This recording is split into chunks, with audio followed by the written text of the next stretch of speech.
So, we just had to let Jesus go. But let's talk about Apple and the Mac. It's the last topic.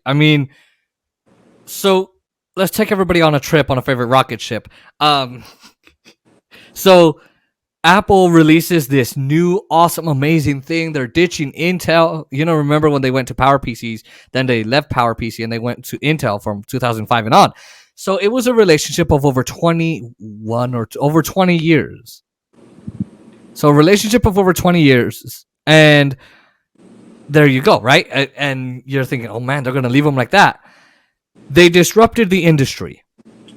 With the M1, it was like, whoa, that's crazy fast. And it has great thermal performance. It's great on battery life. The chip is incredibly fast. I have an M1 iMac, and man, is it amazing. Then they released the M2, M1 Pros and M1 Max chips. And one of my friends bought an M1 Pro MacBook, and he outscores mine like 2-1, sometimes 5-1. And I was thinking, man, they did some incredible stuff. They did some incredible work. Now, there was a problem where the M1 Max chip on a 14-inch MacBook Pro, which is because they released the 13, the 14, the 16, the M1 Max chip did not overheat and use more power on the 14-inch MacBook Pro.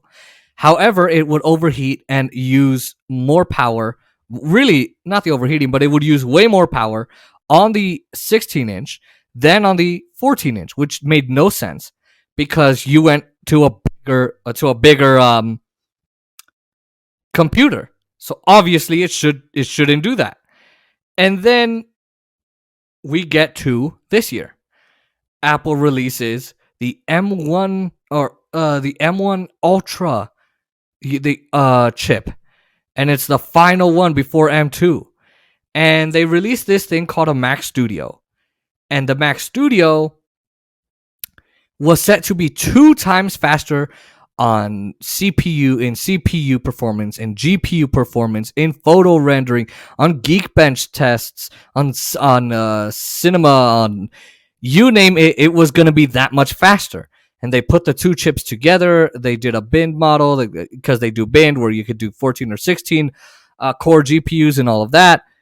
They give you 20 core CPUs, and you can go 64 gigs or 128 gigs of RAM, which was crazy, never been done before. And then, you could do 24 cores or 32 cores or 48 cores or 64 core GPU. And 128 gigs of RAM, a 64 core GPU. You're thinking, 2 times faster, great. And then come the tests, and then come the 6 months of people testing these things, and it's not what it's made out to be. Jose, why don't you help expand on that? Yeah, so first of all, I do agree with Apple leaving Intel because Intel has this problem where they tend to delay a lot of things. So, they'll say that the new chip is coming out next year, then it gets delayed to the year after that. So I think that was a good move on Apple's part. Plus, they get to use their own processor, saves money or whatever, and now, they're the owners of that, and they could tailor their software to that. So the M1 was a good chip, but then, there's those issues that you were saying, and from what I've seen, it was mainly a software issue. So the software was the one that was basically not letting the M1 Ultra reach, the 2 times potential that it had. Because it's supposed to scale linearly, so if it has twice as many cores, it should have twice as much power or performance. And it didn't. And I think they did fix that eventually on the Ultra. But I have been doing some research in terms of those chips recently. And I did see that the new Intel 12th generation, it beats out the M1 in most things. So I guess the best way to say it is that the i5 version of the new chip is as good, if not better, than the regular M1. The i7 is as good, if not better, than the M2 that just recently released, and in some parts better than the M1 Pros. And something that I did notice with the M1 Ultra chip and the i9 version of the 12th gen Intel chip was that Apple was really proud that it beat out this, brand new chip, because it had twice as many cores and, it was getting insane scores on these. The Geekbench, the Cinebench, and Well, that's the thing is that the chart they showed when they released the M1 Ultra, how they put, oh yeah. look, it scored 24 and the Intel chip scored 20,000. Mm-hmm. The interesting thing is that's the only thing that this Ultra beat the Intel chip in. It didn't beat it in Cinebench. In Cinebench, it got 24,000, Yep. and the Intel chip scored 27,000. Yep. So I find that interesting that Apple, the score they chose to show everybody was the only one that they beat the Intel chip in. And the thing is that the Intel chip was, last year, I guess last year, it was released last year. So, this year, some computers barely started getting it. So the interesting thing is that the Intel chip, it beats out the M1 and even the M2 that recently came out. And that's not even like the newest version because Intel is supposed to release their new CPU in October, if the rumors are to be believed. But as I said, they've been known to move things back. But that's not even it. There's AMD as well, who's releasing their new chip in September, which is supposed to compete with Intel's new chip. Not even the 12th generation, but it's supposed to compete with the 13th generation. And, the 12th generation is already better than the M1 and M2 chips. And so I'm not going to say that the M1 chips are bad. They're good. They're really good chips. But to say that they're better or, they're more powerful than everything out there in the market today is just a lie. I don't know, for every version of the M1 chip or M2 chip, there is a PC that can beat it. Yeah, and on that too, I mean it. You just think about this, and Apple showed that, oh my god, it's 2.5 or I think 2.2 times faster and 2.3, and it's 24,000 and 200 this and this, and oddly enough, that's the only way it beats it. And the Mac Studio, which is the only computer you can get an M1 Ultra chip, it's plugged in, so you don't need to worry about battery. However, I can plug in a 12th generation i9 Ryzen. You know what the Ryzens are, right? Mm-hmm. Computer like the Dell, the new one that's like $5,000. I can plug it into its battery charger, to its charger, and it'll beat Apple when it's plugged in. However, Apple beats it when it's without the power charger. And you're right, a lot of laptops are beating Apple's M1, M1 Ultra, and M1 Max chips, and they're not even trying. Apple might beat it in certain things here and there, but a lot of people are doing all these tests, people that have money that can buy these kinds of computers, and they're saying that they don't notice the snippiness and the snizziness and the snappiness and the quickness of the M1 Ultra because they can pull out an M1 Max MacBook Pro and do this and have the same exact speed, exact same snappiness and all of that as the M1 Ultra. And Windows right now, they're doing really well with their chip. However, they still struggle on the thermal performance, the power efficiency, and all of that. Well, it's interesting that you say that because I saw a video where they were testing out the new M2 MacBook Pro. Mm-hmm. And okay, so the M1 is the speed that it runs at was 3.2 gigahertz, right? Across the board, no matter what, if it was plugged in or not. So you would get that stable performance, with on battery or not. The M2 chip is supposed to be able to go up to 3.5 gigahertz. Um, but the person who was doing the test was only able to get it to 3.3, and it was thermal throttling. It was getting too hot. Yeah, it was at like what 101, 102 degrees Celsius. It hit 105. 105. Yeah, and then the fans turned on, and the performance went down because that's the thing with all chips is when they get too hot, you have to cool them down and you lose performance. And that's what the M1 did well, is that it stayed cold, it stayed cool, and you got the same performance no matter what. The M2 chip, I don't know if it's software or something, but it's overheating. I don't know if it's doing that with the M1 or the MacBook Pro, and they have it at the same frequency speed that the if they do that same thing to the M2 MacBook Air, I wouldn't recommend that laptop to anybody because that thing is gonna thermal throttle like crazy because it doesn't even have a fan, to cool it down. The M1, the MacBook Air. That's right. The And MacBook Air. yeah, and iPads don't have a fan either. And which makes sense.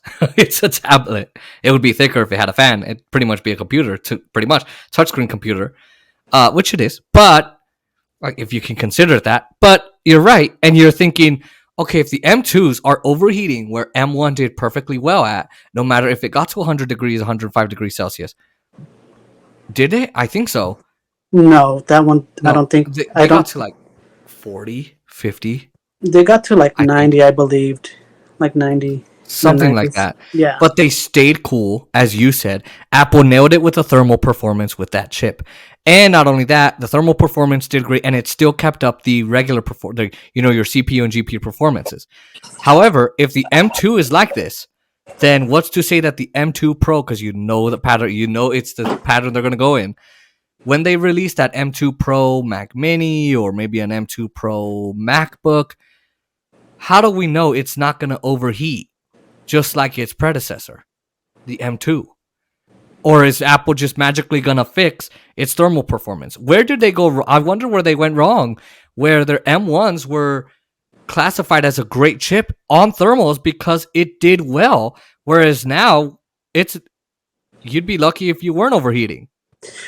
Well, I think the issue might be the speed they're trying to run it at because, everything else like the Intel and AMD chips, they run at 5 gigahertz, So those things they're going to get hot quick. Oh, yeah. But those laptops are designed to cool those down efficiently. And I don't know because there was a weird reason because it's supposed to go up to 3.5, but it was only able to go 3.3. So I don't know if Apple knows that there's a thermal issue and doesn't want to let it hit its full speed. But something is because that's point one. That's an increase of 0.1, and it's getting that hot. It went from 3.2 to 3.3, and the thermal's just something. Could it be an industry-wide thing? Because you just said pretty much that Windows, they know their computers get up to 3.5 and it does overheat, but they can kind of cool it down. Even though Windows does cool it down well, it's still really, really, really hot. So could it just be an industry thing that they need to figure out where, look, Apple's making their chips, it could only get to 3.3 and it's still overheated. It was still overheating. Windows, this AMD computer got it to, let's say 3.5 and it was still overheating. Could it be an industry-wide technical thing they've got to figure out, whether you're Apple, you're Microsoft, or you're Lenovo? Well, they should, but my main concern is that Apple is not even close to. So Apple's like its chip overall is hitting maybe what like Intel's performance cores are hitting. Not their efficiency cores. Their efficiency cores are probably hitting like 3.5 gigahertz. but their performance cores are hitting like 5 gigahertz. So it's a big difference, and I don't think that the because it went from 15 watts to 25 watts, I believe. So it's only a 10-watt increase. Mm-hmm. It should not be making that much more heat. But I don't think they were prepared for it, because in that video, they didn't turn the fans on until it hit, that 100 mark. Yeah. If they would have turned those fans on when it hit maybe 80 or 90, then I don't think we would see that big of a performance drop when it was, starting to thermal throttle.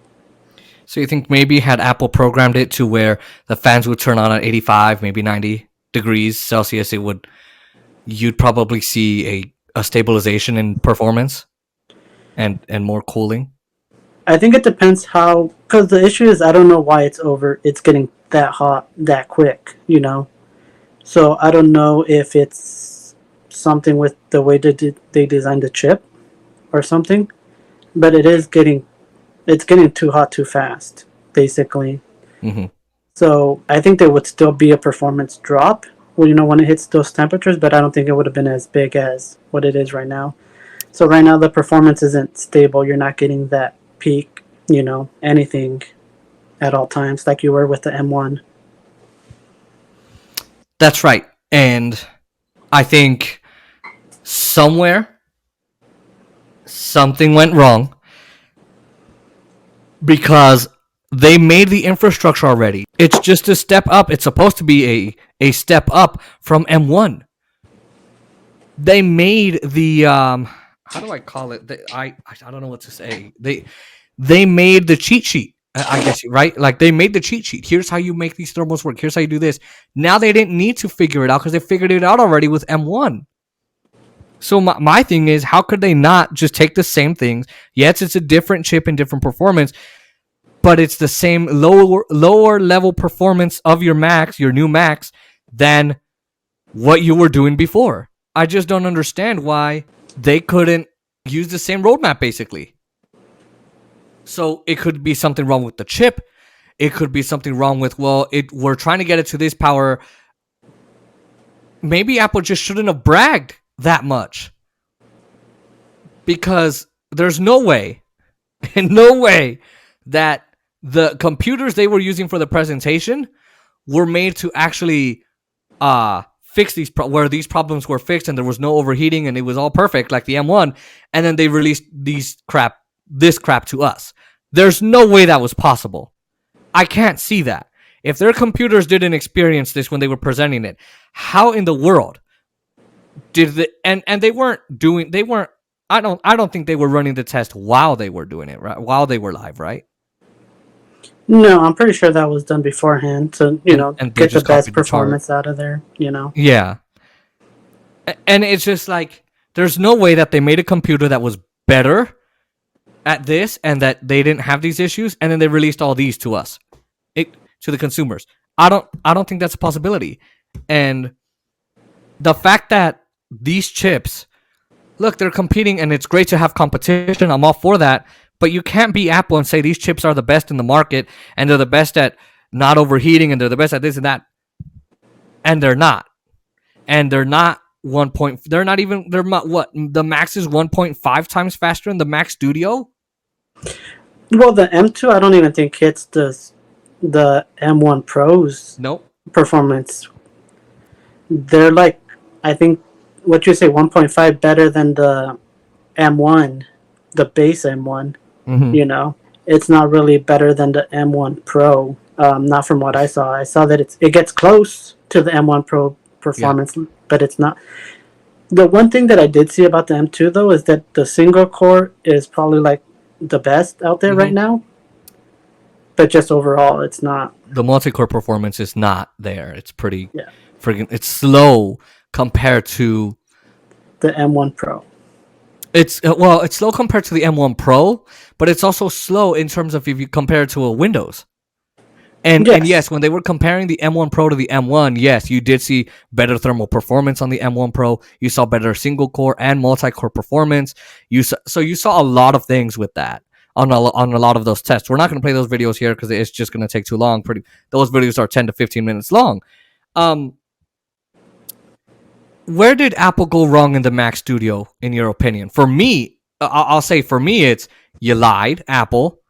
Just like they lied and said, oh, it's a 24-inch display. It's a 23.5-inch display. It is a 5K display. The speakers they said were the best in a computer. They're not. They're awesome speakers. I'm not going to say that they're not good. They are some of the best speakers I've ever heard on a desktop. And that's saying a lot. However, they have lied before and they've misskewed the numbers. Here, I mean, why would I buy? First off, the Mac Studio the base model starts off like the M1 Pro MacBook Pro 14-inch base model, 14-core CPU, 10 GPU. I wish 14-core GPU, 10-core CPU. What is it? I think it's 16 gigs of RAM, and it's 16 or 30, and all that. It starts off at $2,000. So does the Mac Studio, and you can put an M1 Pro chip. Okay, it's an M1 Ultra or an M1 Max chip. You cannot put an M1 Pro on it, right? Yeah. So my question here is, why would I buy a Mac Studio with an M1 Ultra that does not perform any better than your 12th gen Alder Lake Intel chip? And why would I put a Mac Studio with an M1 Max chip? It's going to have the same power as the MacBook Pro 16-inch with an M1 Max or 14-inch with an M1 Max. So where did Apple go wrong with the Mac Studio? So I think the main problem was like that Geekbench score that they showed, that it showed that it was beating Intel by, 4,000. Yeah. And, they know that people are going to get these devices in their hands and they're going to be able to test them out. So I think in Cinebench is where, the Intel scored 27 and the Ultra scored 24. But also what you can do with the Intel chips is you can overclock them and you could get even more performance out of them. So that's just like the base, score that you're going to get. You could always do a couple tweaks here and there to get, 5, 6, 10% more performance out of them.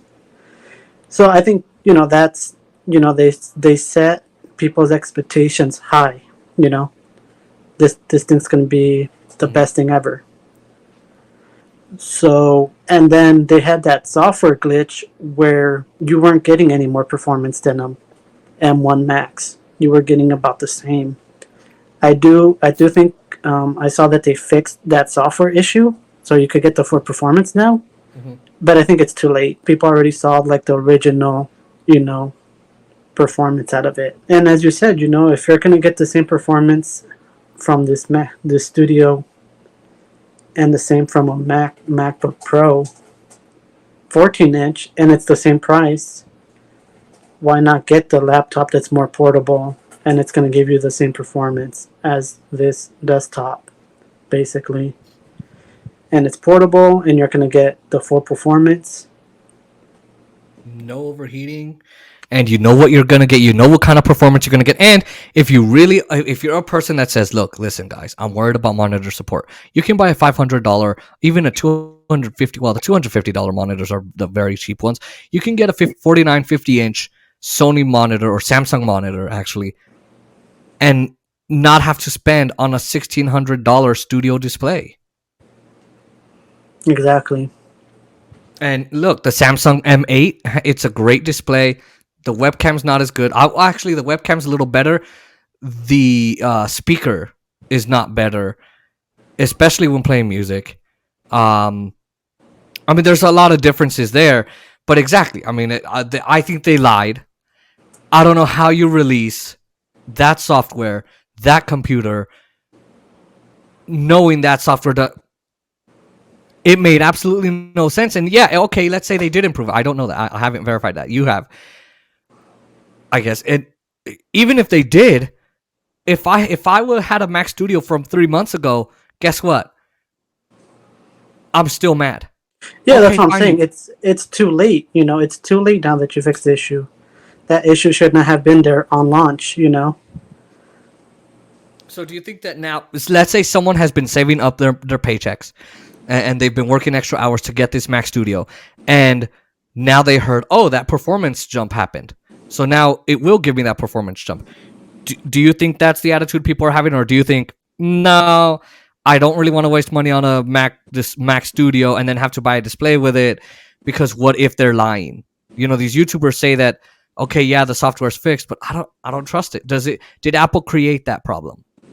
Well, they did because that issue was there on launch. I don't know how long afterwards it took them to A long fix it, time. but it had a few issues from what I recall on launch. And when you're spending that kind of money on a new product, you don't want to have to wait to be able to use it to its full potential. Because as we said, what the base model is 2,000, but that's with the M Max. How much is it with the M1 Ultra? Is it like a It's like thousand more? I think it was like 2,500 or 3,000, right around there.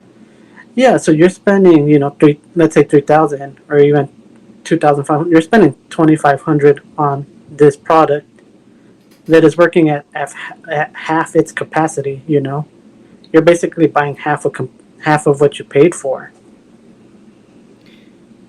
Well, yeah, exactly. And even now that they fixed it, it's kind of like that. Hey man, I'll lend you 250, but you gotta pay me back. Okay. Hey man, I need a couple hundred. I gotta pay the rent. Nah, you didn't pay me back. Or if you want a better scenario, hey, take my car. It's great on gas. I need to go to California. Okay, yeah, take my car. You can borrow it.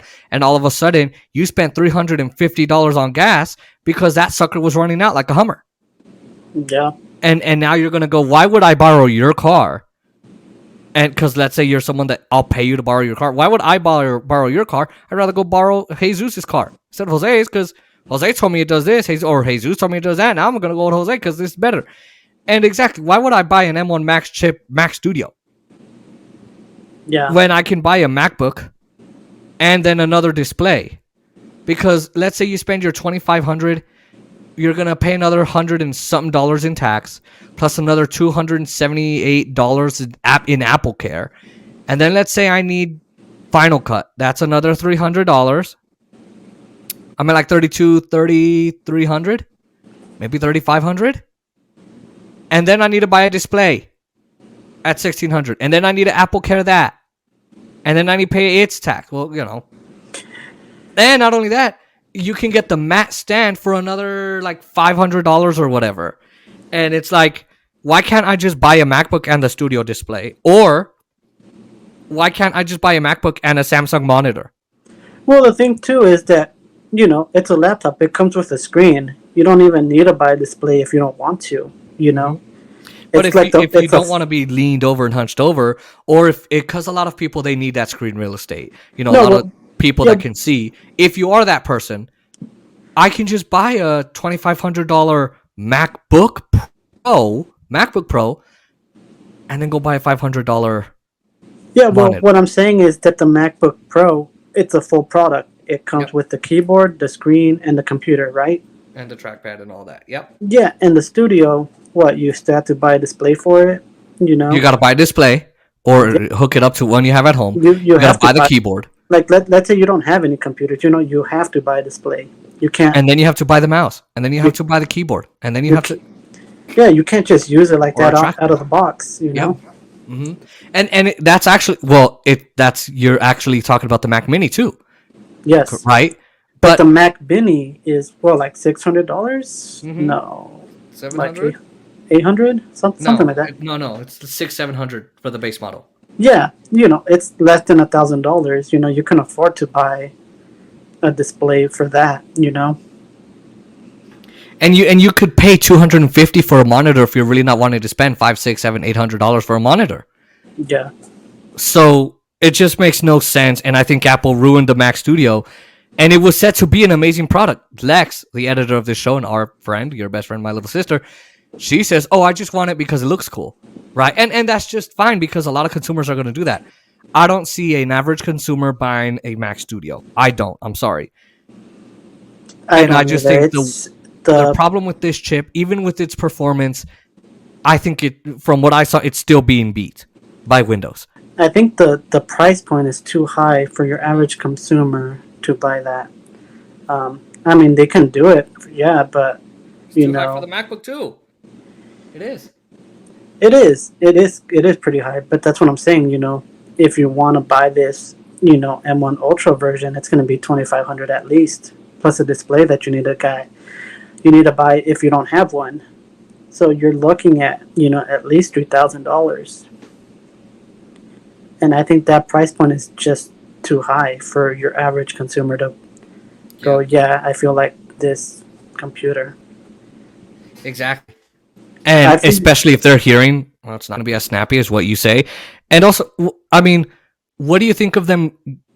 There's a rumor that they got rid of the 27-inch and 32-inch iMacs.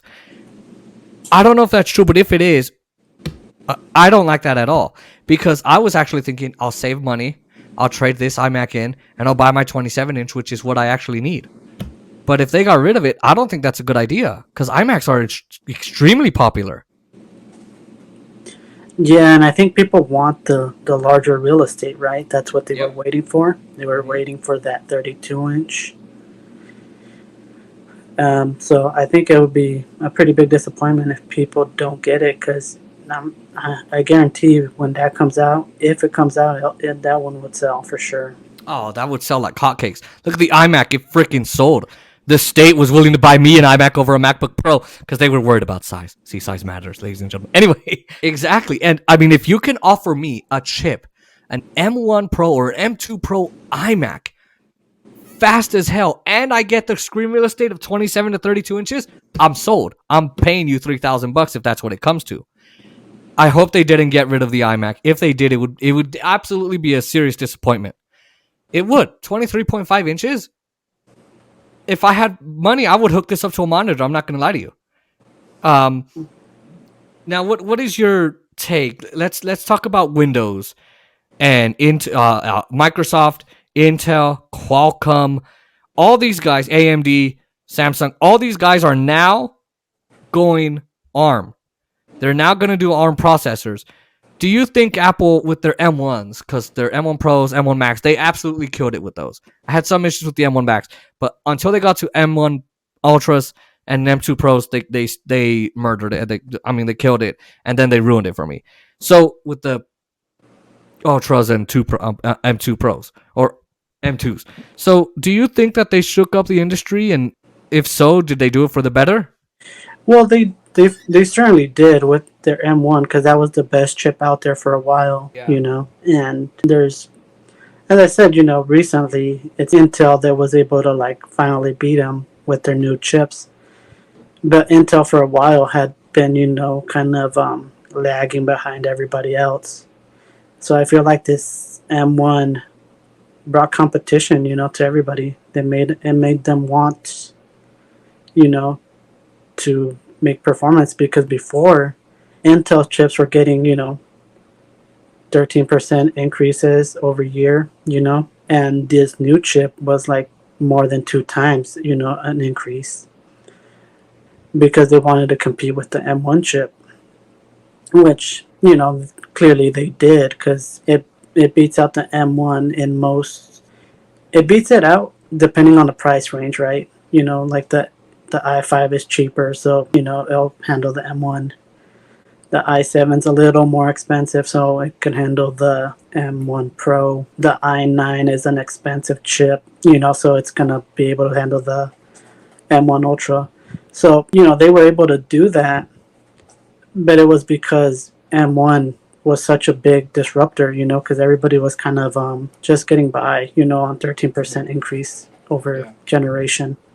Yeah, I agree with that. And I mean, Microsoft is now ditching Intel and all of them, and they ain't gonna work with them. They're gonna do their own thing, and I think that's good for competition.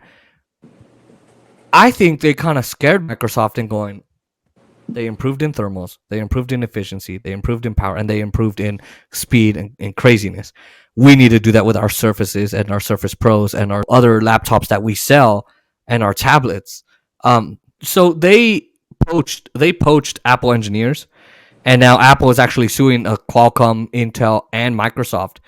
I think it's just Qualcomm and Intel and a few others, AMD, because they poached engineers. They took engineers from them. So let's ask you this question first. Do you think that Microsoft and AMD and all these other guys going without Intel, is that going to are they going to be able to catch up to Apple that way? Well, as I said, Their own chips. oh, sorry, say that again. No, I'm saying with their own chips, without Intel doing their own, are they going to be able to catch up to Apple and beat Apple, or at least be as equals? Well, AMD is actually the one who was beating Intel for the longest time because Intel had kind of like, as I said, they've had those issues where they basically, moved everything back. They delayed things because of certain issues. So AMD was basically beating them for the past, few years. It was just recently with this M1 that I think Intel got, basically their heads out of their asses to, you know, to kind of compete because they weren't competing before. They were losing market share. But the new AMD chip, I think it's the Ryzen 7000 series, if I'm not mistaken. Something It's like supposed to release in September, and that one's supposed to be able to compete with Intel's next generation chips, which is their 13th generation chips. hmm So, it's supposed to be as good as their 12th generation plus that 15% increase, So, if the Intels right now can beat, M1 and M2, then AMD for sure would be able to beat, M1 and M2. As for the other companies, I think I had to see what their performance is first because I can't really judge them because, they're not really known for making computer chips, at least not Microsoft. Well, that's true. Exactly. They never made their own processors, and so Dell, Lenovo, Microsoft, all these guys are going out. They're hey, we gotta do. We have to jump ship, and it's. I wonder what it's gonna be like. But do you think they might be able to beat Apple or compete with Apple or be equals because they now all have Apple engineers? Do you think a few engineers here and there are gonna really do it? Because I don't think it's a few engineers. I think it's Apple as a whole. It's all of its engineers, its designers, its marketing, it's all of that together makes these chips what they are. Do you think by them just taking handfuls of engineers that they can just upset Apple? I think the important thing to that would be if they put enough resources into it, because it's not enough just to have the engineers. You need to put the funding into that so they can create, you know, better, more efficient, more powerful chips. Yeah. And that's where I know what these companies are doing because they don't know what Apple did to make those chips go. These guys do. What do you think of Apple suing these guys for taking their engineers? Do they? I wonder. I'm not going to ask you a lawyer question, but do you think they have a leg to stand on in court? Um, so the only thing I can think of that they would be able to sue them for is if those engineers had like do not like don't compete clauses in their contracts. Yeah. That's the only thing I can think of because from what I know, it's not illegal to quit your job and join a different company. Unless you have that do not compete Yeah, clause the in your NDA, contract. or you're told, hey, you can't release our secrets Yeah, because there's a fine line where, hey, I did leave your company, but you still can't. You might have left Apple headquarters, but you cannot just give away our secrets. yeah, but I don't. Just because you get someone from a company, that doesn't mean you're going to use their secrets. You're going to use their skills, their expertise. Their ingenuity. It's not like you need those Apple secrets to make a good chip. You need the person who came up with that design, to make you a different design. Yeah, I mean, I agree. I just think Apple. I'm scared for. I just don't like that Macs got more expensive now. Where a MacBook Air is now like $1,000, 1,100, and these other ones are 1,200. So you're basically buying an iPhone 12 Pro, and it just makes absolutely no sense to me. that it got that expensive. Um, so I mean, do you think that whether they release a new Mac Mini, I've heard an M1X or an M1 Pro Mac Mini, an M1 Max Mac Mini, an M2 Mac Mini. Do you think that future ARMed processor computers of Apple are they going to have those problems?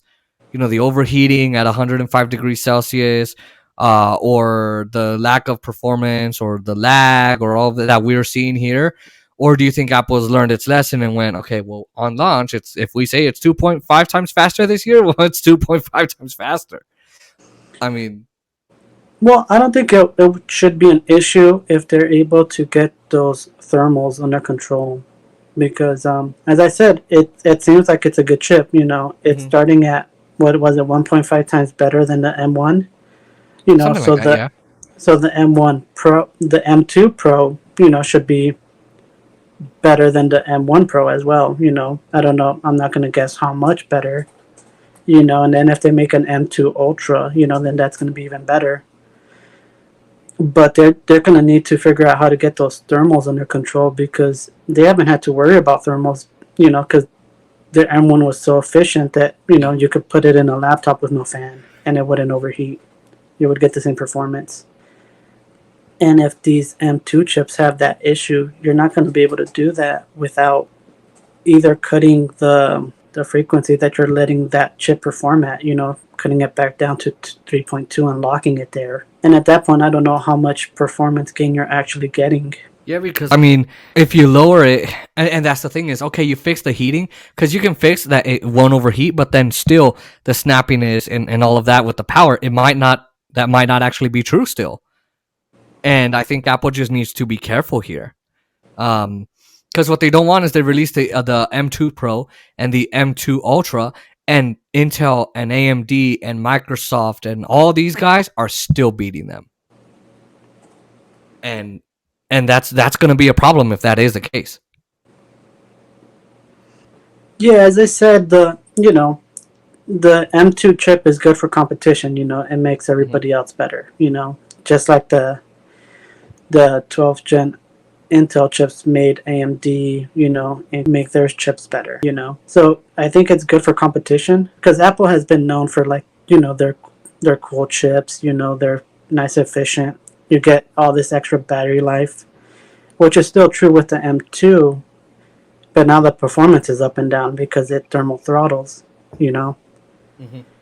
So they need to figure out what they're gonna do, you know, if that means putting, you know, a better fan, you know, two fans. You know, some of these Intel chips, they use liquid metal cooling because they get so hot because they run Yeah. at, you know, 5 gigahertz. So if Apple does something like that, where maybe they put a MacBook Air M2, but they put a different um, cooling system that's still fanless, you know, that could work, you know. Yeah. And I mean, I think they need to make them competitive, because if all these Apple computers get too expensive, they're not going to be competitive on the market anymore. Especially if I can get an i5 processor computer that's $200 cheaper than a MacBook Air. Yeah, yeah. And then also, and they put more ports. They put more ports on the MacBook Air.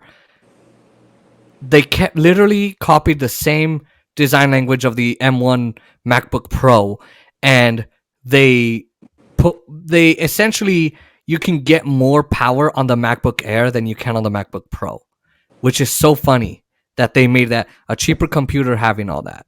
Hmm. And then on the M1 Pros, on those MacBooks, they put the SD card, they put the HDMI, but they didn't put HDMI 2.1. They put 2.0.